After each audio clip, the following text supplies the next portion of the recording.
형사소송법 236조의 대리인에 의한 고소인 경우 대리권이 정당한 고소권자에게 수여되었음이 실질적으로 증명되면 현명주의 원칙에 따라서 고소를 할 때 반드시 유임장을 제출하거나 대리라는 표시를 하여야 한다라고 했는데, 일단 법의 일반 원칙 민사상 대리는 현명주의가 원칙이다. 현명주의라고 하는 것은 드러낼 현, 이름을 드러낸다. 대리임을 밝혀야 됩니다. 이게 모든 대리에서 기본이에요. 그런데 이 유일한 예외가 바로 고소의 대리입니다. 고소의 대리는 대리임을 밝힐 필요가 없고, 유임장을 제출한다거나 대리임을 밝힐 필요가 없고, 실질적으로 증명되면 충분하다, 이렇게 얘기를 하는데, 사실은 이와 관련해서 한 가지 사건이 있어요. 바로 형사소송법 236조와 관련해서 할머니의 고소 사건이라는 게 있는데, 정확히는 이제 왜 할머니가 될 건데, A는 8살 먹었어요. B는 A의 엄마예요. C는 B의 엄마.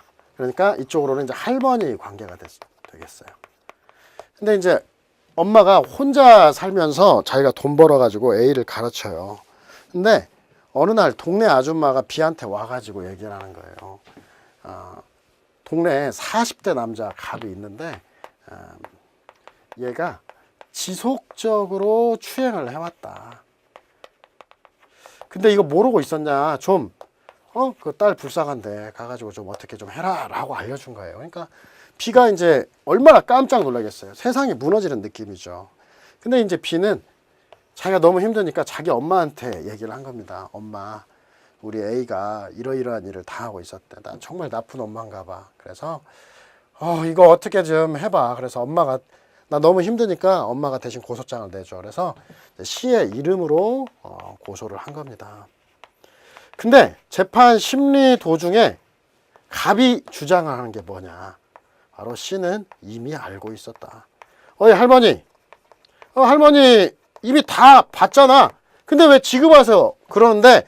하면서 고소기간 도과를 주장합니다. 여러분들의 생각은 어때요? 사실 이게 정상적인 인간이면 잡아 죽이고 싶죠. 그래서 이제 판사들도 마찬가지예요. 생각을 해보니까 아주 나쁜 놈이거든요. 근데 이제 그래서 형사소송법 236조를 딱 살펴보니까 그냥 고소는 대리할 수 있다. 대리할 수 있다고만 하지 그 방식에 대해서 아무런 제한 규정을 두고 있지 않아요. 그래서 대리임이 실질적으로 증명되면 충분하고 대리라는 표시를 해야 되는 건 아니다 라고 얘기하면서 할머니한테 물어봅니다. 엄마한테 물어봐요. 이거 엄마가 부탁한 거 맞죠? 예, 맞습니다. 그러면 고소권자는 엄마가 고소권자이고, 정당 법정 대리인으로서 엄마가 고소권자이고, 이 고소권자가 동네 아줌마한테 들은 거, 바로 정당한 고소권자인 법정 대리인이 안 날로 고소기간을 산정할 것이지, 이 대리인이 안 날이 아니다 해서 고소는 적법하다고 본 사례입니다. 할머니의 고소 사건이 없었다면 이런 대리에 대한 현명주의의 예외 판례는 나오지 않았을 것입니다.